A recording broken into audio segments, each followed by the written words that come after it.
Sometimes you don't realize it was the end of their prime till the game moves on without them. There's no announcement, no warning, just one more chance to remind everyone before it slips away. For Russell Westbrook, that night was in Houston. To understand why that night meant something, you have to remember who Russell Westbrook was. He wasn't just explosive, he was relentless. The heartbeat of a franchise and the last man standing from a broken super team. And in 2017, he responded with one of the most defiant MVP campaigns the league had ever seen. Nearly 32 points, 11 rebounds, and 10 assists per game. It was the first triple-double season since Oscar Robertson in 1962. He didn't just keep the Thunder alive, he made sure they still mattered. And on April 19th, Game 2 against the Rockets, Russ walked into Houston down 0-1 in the series. No all-star beside him, no real shot at a deep run, just Russ. And this was the squad. He finished with 51 points, 13 assists, 10 rebounds, and 4 steals in 41 minutes. The first 50-point triple-double in NBA playoff history. He did everything. Scored, facilitated, pressured, but it still wasn't enough. They lost 115 to 111, and by the end of the series, they were gone in 5. After the season, he'd win the MVP trophy, but that was the peak. PG and Melo arrived the next year, and well, you've seen the shot. After that, it was Houston, Washington, both stops in LA, and now Denver. But this was the last time he owned the game start to finish. The last time Russ was the system. By 2020, Harden had done everything except win it all. An MVP, 3 straight scoring titles, 50 pieces, and double teams that didn't matter. Every possession ran through him, and somehow it worked. Even when the offense stalled or the whistles dried up, you still knew he could take over. But heading into the bubble, the signs were showing. Westbrook, now in Houston, was banged up. The small ball experiment was running on fumes, and Harden's frustration with the franchise was growing. By the time they faced OKC in Game 1, everything was fragile. No Westbrook, no safety net, and with the weight of the season on his shoulders, Harden put on a clinic. He scored 37 points on just 22 shots. Efficient, smooth, and completely in control. Harden had everything working for him. Step backs, drives, deep threes. He dictated the pace and picked his spots. And for a moment, it felt like the Rockets could really make a deep run. But it didn't last. Houston got past OKC, but got dismantled in 5 by the Lakers in the next round. The run was over, and so was the era. The next year, Harden's frustration hit a breaking point. The weight gain, the press conference, the trade. Everything fell apart in Houston and fast. Since then, it's been Brooklyn, Philly, now the Clippers. You still see the moments, but fear the beard, that left with Houston. By 2017, John Wall had leveled up. A 4-time All-Star, an All-NBA guard, and the undisputed leader of a Wizards team that was loud, talented, and hungry. He was still one of the fastest players in the league, but now, he was playing with control. Pull-ups, dimes, chase down blocks, everything ran through Wall. And in the East semis versus Boston, he got his moment. Game 6 at home, down 3-2 in the series, lose, and it's over. Bradley Beal was cooking, but this was Wall's team, and his time to step up. Wall took over when it mattered. 26 points, 8 assists. He hit big shots, pushed the pace, and hounded Boston on defense. Every time the Wizards needed a response, it was him. And with just seconds left, down 2, Wall pulled up from deep and buried it. DC went wild. He climbed the scores table, arms out, defiant. It was raw, emotional, iconic.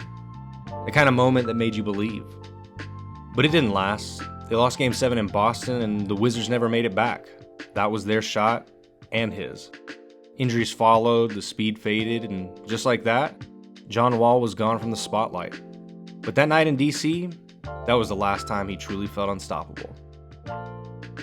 By 2015, Blake Griffin wasn't just a high flyer.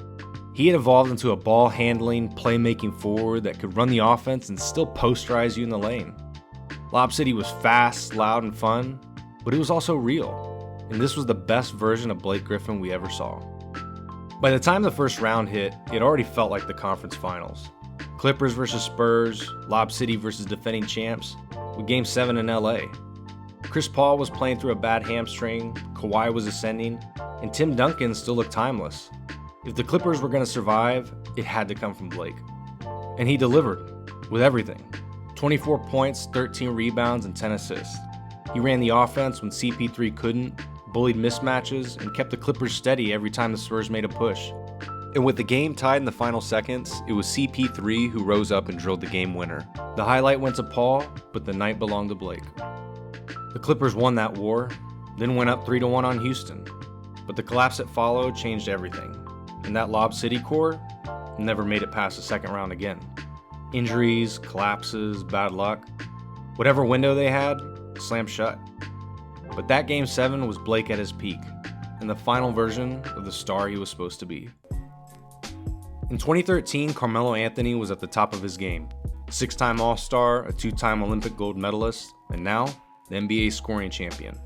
He had just led the Knicks to their best season in over a decade, a 54-win team that finally looked like a contender.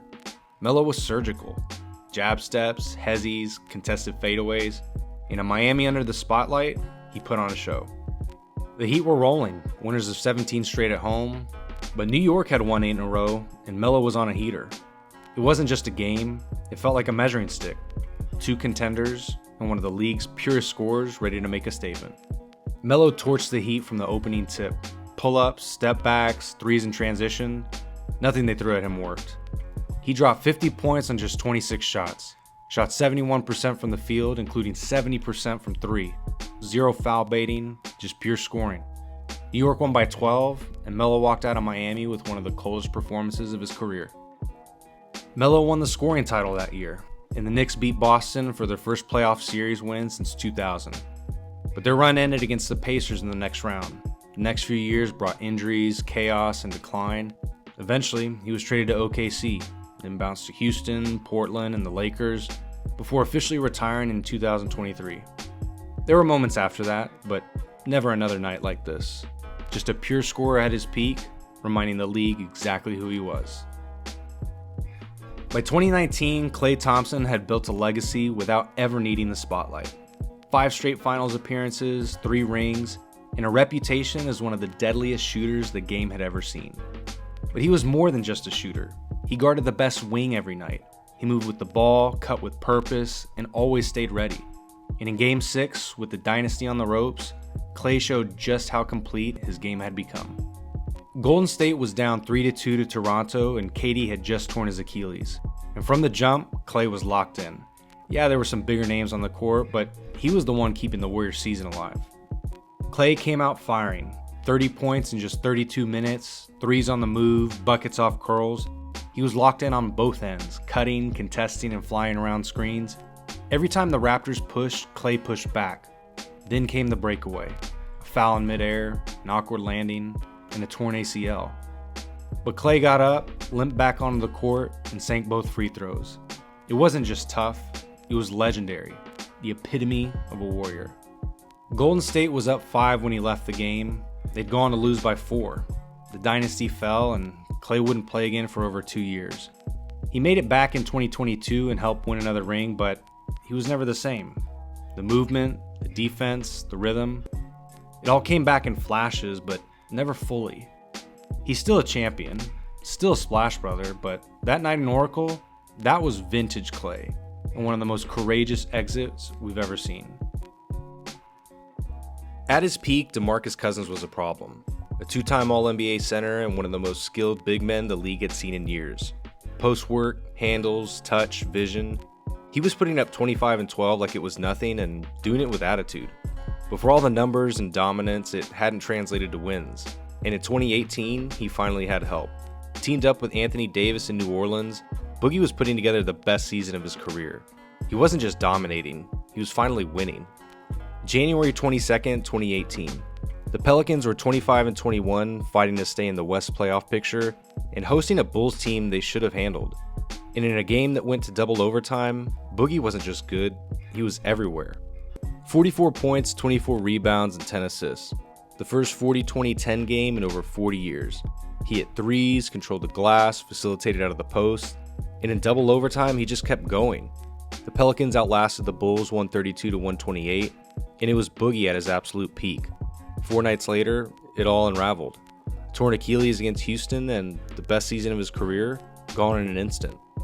He tried to come back, Golden State, LA, Houston, Denver, but it was rehab after rehab and setbacks and minimum deals. And whatever was left came in short bursts. But that night against Chicago was the last time Boogie was feared, the final version of a big man built for chaos.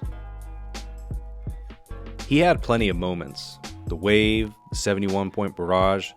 Damian Lillard was no stranger to the spotlight.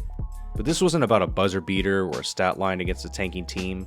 This was the last time he was truly carrying everything. Prime Dame in a playoff war, still believing he could win it all with Portland. The moment came in 2021. First round, Game 5, series tied 2-2 with Denver, and Dame delivered something unforgettable. 55 points, 10 assists, and 12 threes, an NBA playoff record. He single-handedly dragged Portland to 2 overtimes, hitting a 3 to force OT and another to force double overtime. He scored 17 of their final 19 points, carrying them possession after possession. Still, Portland fell short, 147 to 140. One of the greatest playoff performances ever, and a loss. And after that, it all started to slip. They lost Game 6, another first-round exit, another wasted year, and then the questions got louder. Loyalty wore thin, and 2 years later, he was in Milwaukee. Dame and Giannis looked perfect on paper, but it never came together, and now he's out, and where's the story go from here? But that night in Denver, that was the last time he ran the show. The last time it was still his team. And the last version of Dame time built to carry everything.